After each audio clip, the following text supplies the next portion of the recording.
Débat pour l'instant. Ce débat, je trouve que c'était l'occasion de présenter les différentes solutions politiques, économiques qui existent pour le pays.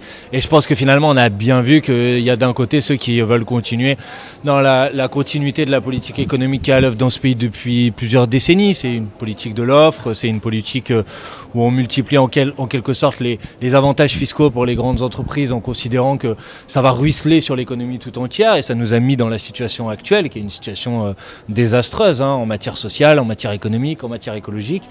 Et ce que j'ai essayé de défendre en tout cas dans ce débat, qui propose au contraire de changer complètement de logique, d'avoir une politique de la relance écologique, de la relance sociale, avec des politiques d'investissement public.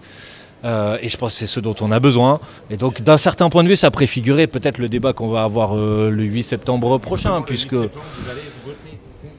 Évidemment, puisque en l'occurrence, vous avez vu M.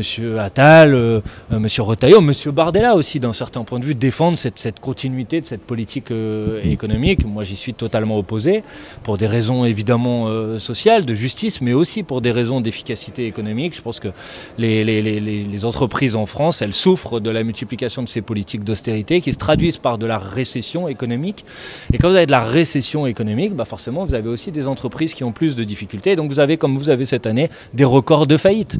Donc il faut changer de politique économique. Alors moi, c'est ce que j'ai essayé de défendre et peut-être de convaincre certaines et certains qui étaient présents aujourd'hui dans cette salle, même si je sais a priori que je ne suis pas venu en terrain conquis. Non mais Monsieur Bayrou, à un moment, il faut prendre les choses avec un peu de cohérence. Monsieur Bayrou nous dit, voilà ma proposition, et sur la base de ma proposition, je demande un vote de confiance. Et j'organise ce vote de confiance le 8 septembre prochain. Bon, moi, la proposition qu'a faite M. Bayrou, la politique qu'il mène déjà depuis des années, depuis des mois, et la proposition qu'il fait en matière budgétaire est une proposition que je combats. Donc je ne vais pas donner l'impression que je vais aller voir M. Bayrou pour qu'on se mette d'accord et qu'à la fin, une semaine plus tard, finalement, on va changer de position de vote sur le sujet. Parce que ce n'est pas vrai, nous ne changerons pas de position de vote sur le sujet. Donc je trouve qu'il faut avoir le mérite de la franchise, il faut dire les choses de manière sincère. Moi, je n'ai nullement l'intention de participer à quelque opération que ce soit visant à sauver le soldat Bayrou. Non, je pense que si on veut apporter une réponse qui soit une réponse sérieuse à la situation de blocage politique que connaît le pays aujourd'hui, je crois que ça passe nécessairement par un retour devant les électrices et les électeurs. Vous savez, on est en démocratie. En démocratie, à la fin, quand la situation elle est bloquée, on demande au peuple son avis. Et ensuite, quel que soit l'avis du peuple, on se soumet à la décision populaire. C'est ça la démocratie.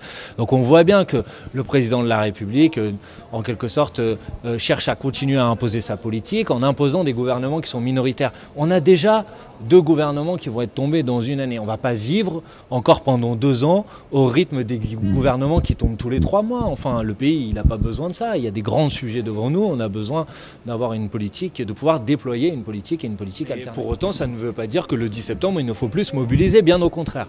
Puisque précisément, si M. Bayrou tombe le 8 septembre, la question qui sera posée le 10, c'est évidemment la question du changement de politique. Pas seulement du changement de la personne qui dirige le gouvernement. Donc moi, j'appelle tout le monde à se mobiliser très massivement le 10 septembre. Je crois que la question qui sera posée d'un certain point de vue, c'est la continuité du mandat du président de la République, Emmanuel Macron. Et donc le 10 septembre, moi je trouve que ça renforce encore la nécessité de se mobiliser le 10. Et d'ailleurs, celles et ceux qui se posaient la question de savoir si ça servait à quelque chose, de se mettre en mouvement, est-ce que vraiment on pouvait gagner quelque chose, je leur dis, vous avez déjà gagné sans doute la chute du gouvernement Bayrou et de son budget. Donc continuez à vous mobiliser, vous pouvez gagner encore davantage. Et gagner encore davantage, c'est gagner enfin un changement de politique dont le pays a besoin. Une solution commune à toute la gauche, prendre position pour le départ du président de la République et l'organisation d'élections présidentielles anticipées. Déjà que tout le monde prenne acte, j'entends certains dire il y a d'autres combinaisons possibles à l'intérieur de l'Assemblée nationale. Je pense que ça, on a déjà donné. Je pense qu'on a vu que les solutions institutionnelles qui étaient mises en place par le président de la République depuis la dissolution de l'Assemblée nationale ne permettent pas de garantir la stabilité d'une politique. Il faut pas donner l'impression que ce soit possible de faire autrement. Quant à ceux qui défendent une dissolution de l'Assemblée nationale, mais pourquoi dissoudre l'Assemblée nationale si c'est pour qu'à nouveau le président de la République ne respecte pas le résultat? Si monsieur Macron veut nommer une personne pour mettre en place le programme du nouveau Front Populaire, nous sommes tout à fait disponibles.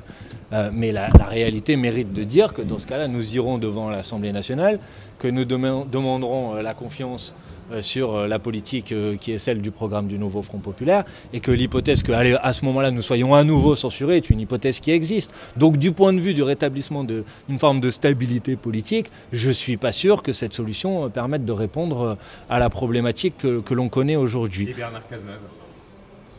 Mais Bernard Cazeneuve, je ne sais pas, il est candidat. Bernard Cazeneuve, il a fait campagne l'année dernière contre le nouveau Front Populaire. Donc si vous arrivez à m'expliquer la logique qui consiste à dire que alors que le nouveau Front Populaire a gagné les élections législatives l'année dernière, il faut nommer une personnalité qui a fait campagne contre le nouveau Front Populaire, je veux bien être convaincu, mais là je crois que d'un point de vue démocratique, et je ne vois pas l'intérêt qu'ils réfléchissent. Moi je préfère avoir une position qui est une position claire, elle est précise et elle est respectueuse de la démocratie. C'est-à-dire que quand on est dans une situation de blocage politique du pays, on revient devant les électrices et les électeurs et on leur demande de trancher ce blocage, tout simplement. Mais pourquoi vous voulez un nom? Parce que moi, je vous ai précisément répondu à l'instant même sur le fait que, de mon point de vue, la solution ne se passe pas à l'intérieur de l'Assemblée nationale, que de mon point de vue, la solution, elle nécessite un nouveau rendez-vous devant les Françaises et les Français. Donc, je réponds pas à la question. Une démission d'Emmanuel Macron? Oui, bien sûr. Bien sûr. D'ailleurs, je ne suis pas le seul à le dire. J'ai entendu M. Copé, je crois, qui n'est pas tout à fait issu de la France Insoumise, dire qu'il pense que c'est la solution aussi. M. Bardella qui hésite, je crois, et ça dépend des jours, entre la dissolution et la démission d'Emmanuel Macron. Peut-être ça dépend de ses analyses juridiques sur la capacité de Mme Le Pen à pouvoir se présenter, j'en sais rien. Mais j'ai même vu, c'est pour ça que j'ai dit ça aux entrepreneurs qui étaient là aujourd'hui, qu'il y a un sondage qui dit que 70% des Français sont pour la démission du président de la République, dont 77% des entrepreneurs. Comme quoi, vous voyez, je suis ressorti avec un point commun avec 77% des entrepreneurs, parce que moi aussi je suis pour la démission du président de la République, parce que c'est lui le responsable de la situation de blocage dans laquelle on est, et qu'il faut débloquer cette situation. Je ne sais pas, j'ai l'impression que M. Bayrou a l'intention de tenter une opération de sauvetage de dernière minute. Je pense qu'il ne s'y prend pas très bien pour y parvenir, puisque commencer à dire... que en gros les gens ne voulaient pas discuter avant parce qu'ils étaient en vacances, me paraît pas être la meilleure manière de répondre à cette question. Le plus probable, c'est que ce soit M. Bayrou qui soit bientôt en vacances. Et s'il revient sur la suppression des jours fériés? Mais bon, la suppression des jours fériés, c'est évidemment inacceptable. Mais la suppression des jours fériés, ça ne résume pas le contenu désastreux et dramatique du plan qu'a présenté le Premier ministre François Bayrou. Est-ce que vous savez quand même que l'année blanche dont parle M. Bayrou revient à refaire reposer les efforts 3 fois plus sur les 5% les plus pauvres que sur les 5% les plus riches? Donc moi je veux bien qu'on me dise tout le monde doit faire des efforts, ils doivent être équitablement partagés, mais qu'est-ce qui justifie qu'on demande aux 5% les plus pauvres du pays de faire 3 fois plus d'efforts que les 5% les plus riches? Évidemment rien. Donc c'est tout à fait inacceptable. Qu'est-ce qui justifie qu'on s'en prend aux personnes qui sont atteintes de maladies chroniques, de longues maladies, en disant qu'on va réduire la prise en charge de leur traitement? Qu'est-ce qui justifie qu'on augmente encore les jours de carence pour les gens qui sont malades quand ils sont au travail? Qu'est-ce qui justifie qu'on réduise les prestations pour les personnes qui sont au chômage ou les personnes qui bénéficient de l'allocation adulte handicapé? Parce que ça, très précisément, c'est dans le contenu du plan que fait M. Bayrou. Donc peut-être qu'il a mis les 2 jours fériés un petit peu comme une petite poire pour la discussion, mais qu'il les enlève ou qu'il les enlève pas, ça ne changera évidemment pas le sort qu'il doit lui être réservé de mon point de vue. Bah, évidemment que si ce Premier ministre, si c'est encore une 3e fois, un 3e déni du résultat des dernières élections, il n'aura évidemment pas notre soutien, et donc évidemment que nous le censurerons. Enfin, je trouve ça quand même formidable qu'on me pose la question comme s'il y avait quelque chose de assez loufoque ici, alors que je vous rappelle qu'il y a un an, les Françaises et les Français ont voté. Et ils n'ont pas voté pour que le Premier ministre il soit issu du bloc central. Ce n'est pas le résultat du vote. Donc peut-être que ce serait bien qu'on revienne en France à quelques principes de base. Quand les gens votent pour une politique, on propose à ceux qui portent cette politique de la mettre en œuvre. Et si ensuite il n'y a pas de majorité à l'Assemblée nationale et que donc ils sont censurés, alors on peut passer au suivant, mais on commence par ça normalement. Monsieur Macron a tout fait à l'envers comme d'habitude, et ben aujourd'hui il est comptable de la situation de blocage, et donc évidemment que c'est la question de son propre départ qui va monter. Et vous le savez, elle va monter. Au soir de la chute de monsieur Bayrou, la question sera immédiatement posée de la responsabilité du président de la République lui-même. Et du coup, pourquoi vous n'allez pas à Blois? À Blois? Ah, parce que sinon moi j'ai rien contre la ville de Blois, mais tout simplement parce que je n'ai pas été invité. Mais pour répondre à votre question, moi je ne vais pas dans les endroits où je ne suis pas invité. Enfin, c'était pas tout à fait naturel de me voir au MEDEF ici aujourd'hui, mais j'ai été invité, donc je suis venu. Mais peut-être que vous pouvez considérer que ça serait plus naturel de me voir à Blois, mais je n'ai pas été invité. Donc je ne vais pas aller dans un endroit où je ne suis pas invité. Ça c'est la première chose que je veux vous dire. Et pour le reste, je ne sais pas qui commence à se mettre d'accord, par se mettre d'accord entre eux, parce que j'entends M. Vallot qui dit qu'il n'est pas possible de faire quelques propositions que ce soit avec la France Insoumise. J'entends M. Glucksmann qui dit qu'il doit y avoir un gouvernement qui réunit les partisans de M. Glucksmann à M. Ruffin, je crois. Bon, peut-être qu'ils se mettent un peu d'accord entre eux, puis après on verra, mais là pour l'instant j'ai pas l'impression d'entendre quelque chose de très... Vous découvrez que nous avons eu quelques désaccords ces derniers mois, parce que précisément nous faisons partie de ceux qui considéraient que la continuité, la fidélité aux engagements que nous avons pris devant les électrices et les électeurs n'était pas compatible avec le fait de maintenir le gouvernement de François Bayrou en place. Et donc certains ont maintenu le gouvernement de François Bayrou en place pendant 6 mois, et maintenant on se réveille en comprenant qu'en maintenant le gouvernement de François Bayrou en place, la politique M. Bayrou veut imposer au pays est une politique dans laquelle ils ne peuvent pas se retrouver. Peut-être qu'ils auraient pu s'en rendre compte précédemment, en tout cas c'est ce que nous avons fait nous, et c'est la raison pour laquelle nous avons déjà déposé 8 motions de censure pour renverser M. Bayrou.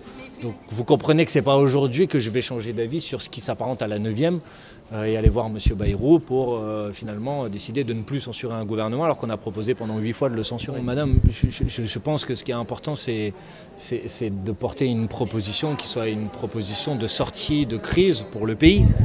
Et personnellement, comme j'ai essayé de l'expliquer, après on n'est pas obligé de donner mon point de vue, je pense qu'une solution de sortie de crise pour le pays, elle passe aujourd'hui par le départ du président de la République et l'organisation d'une élection présidentielle anticipée. Si d'autres formations politiques à gauche veulent porter cette proposition à nos côtés, nous sommes tout à fait disponibles à le faire avec. Si c'est la dissolution qui est choisie, et alors ce que je peux vous dire, comme l'a dit la présidente du groupe parlementaire de la France Insoumise, Mathilde Panot, à l'Assemblée nationale, c'est que nous chercherons à présenter des candidatures uniques, porteuses du programme du Nouveau Front Populaire, parce que nous, on n'a pas renié le programme du Nouveau Front Populaire, dans toutes les circonscriptions. Ensuite, j'ai vu que M. Vallot considérait désormais qu'il n'y avait plus d'accord programmatique possible avec la France Insoumise, c'est les termes exacts qu'il a employés. Donc peut-être que ce serait bien pour le débat public qu'ils disent quels sont les points du programme qu'il a défendu l'année dernière, dans lesquels il ne se retrouve plus aujourd'hui. Parce qu'au moins, on pourrait permettre ensuite aux Françaises et aux Français de trancher entre les différentes options politiques qui sont sur la table. Pour ma part, l'ensemble des points programmatiques que j'ai défendus il y a 1 an, au moment des élections législatives, je continue à les défendre. Et l'ensemble des députés et des candidates et candidats de la France Insoumise continuent à les défendre. Merci. Bon part, juste une dernière question. Comment voyez-vous 2027? Est-ce que vous voyez un duel RN-LFI? Mais attendez, avant 2027, il y a maintenant. Donc moi je ne sais pas si l'élection présidentielle elle aura lieu en 2027, on verra, elle aura peut-être lieu précédemment. Après, je pense qu'il y a, c'est un peu ce qu'on a vu dans le débat, il y a en quelque sorte 2 grandes logiques politiques qui s'affrontent, politiques, économiques, et qu'en démocratie, à la fin, c'est aux Françaises et aux Français de trancher entre ces 2 différentes logiques. Et je crois pouvoir dire sans trop de prétention que nous représentons l'une de ces visions et de ces stratégies politiques. Voilà. Merci à vous.